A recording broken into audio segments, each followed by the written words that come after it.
Well, thank you, Jorge, for that most kind introduction. And also in particular, I want to thank Florida International University for providing their campus and the host site for this conference, which we have been planning for some time and very excited to get it underway. Also want to thank Foreign Secretary Villagrán, Secretary Osorio, the government of Mexico for co-hosting this conference, along with my colleague, Secretary of Homeland Security, Secretary Kelly. The idea for this event originated in our first bilateral that Secretary Kelly and I took to Mexico City in our discussions with our counterparts in a recognition of how important Central America was to both of our countries, the United States and Mexico. And it was from that dialogue that this conference that we're hosting today has emerged. I also want to recognize President Hernandez, President Morales, and Vice President Ortiz, and thank each of you for your efforts to make this conference a success.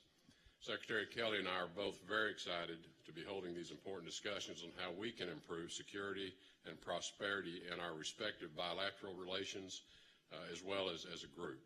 As part of the President's agenda, we seek to bolster U.S. national security, secure our borders, and advance U.S. economic interest. Promoting prosperity in Central America is a key component of this effort, as our prosperity and security interests are tightly linked through the movement of ideas, people, and goods. What happens in the Northern Triangle countries of El Salvador, Honduras, and Guatemala directly affects the security and economic interest of the United States and other countries in the region.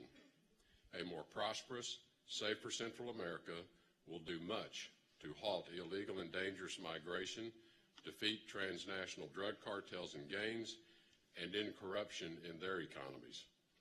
Secretary Kelly will do a thorough job of leading a discussion on how to deepen our regional security cooperation tomorrow. But my message of economic development today goes hand in hand with his. Without security, it is impossible to have the stability that is conducive to robust economic development. In order to boost economic prosperity, it is imperative that we work together to strengthen the formal economy and diminish the economic drivers of illegal migration and other illicit activities. A legal and orderly labor market is integral to prosperity in Central America. The Northern Triangle has one of the highest rates of informality in the world.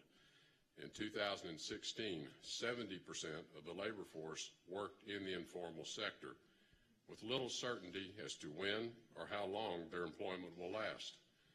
More often than not, these day-to-day jobs do not have the prospects of any upward mobility. An important enabler is the support and the means for children to stay in school and continue their education, gain the basic skills that are necessary to participate in a more productive employment, thus providing a real alternative to stay home in their home country rather than seeking their future through irregular migration. Increased development of human capital also leads to stronger markets for U.S. companies, jobs for U.S. workers, and increased trade in the region. Equipping citizens with greater skill levels also provides people the means to and the access to permanent employment, and that is the solution to reducing criminal activity. The United States is continuing its efforts to create a positive climate for private investment. The U.S. is encouraged by what the Northern Triangle government's Plan of Alliance for Prosperity has already done to encourage economic growth and create a more attractive destination for investment. We encourage additional steps to end corruption, minimize red tape, reform the tax codes, and streamline import-export systems and customs procedures. Further commitment to these measures will improve the overall economic competitiveness of the Northern Triangle countries and boost the willingness of private companies to invest in Central America. To the representatives of the private sector, I know there are many considerations at play when companies make decisions about where, when, and whether to invest. But even as there are challenges ahead, there are significant opportunities on the horizon in Central America. Private sector companies, international financial institutions, and other partners should identify the policies that you need to spark investment in the region, promote sustainable growth, and improve the economic conditions for companies to be successful. I urge the Northern Triangle governments to listen to these recommendations from the private sector, and continue the important progress you have made toward improving the business climate, whether it's strengthening institutions, removing harmful or obstructive regulations, and of course, rooting out corruption. Strong infrastructure, reliable roads, ports, and electrical grids is a key component of strong economic growth.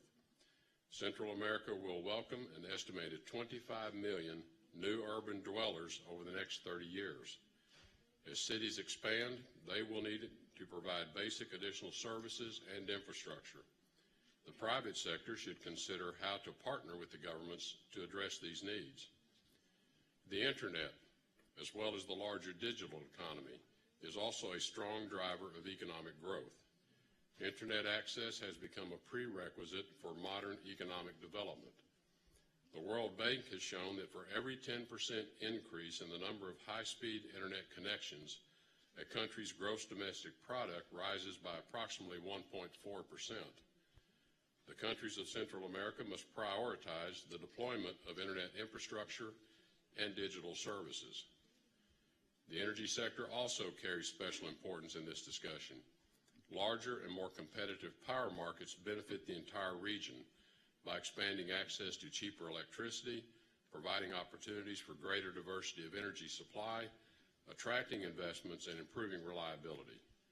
Increasing access to lower cost, reliable energy in Central America will help spur economic development, reduce migration pressures, and create new markets for United States firms.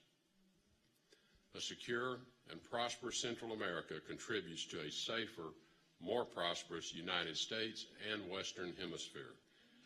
The United States recognizes the region as an important area in our foreign policy agenda, and we welcome this opportunity today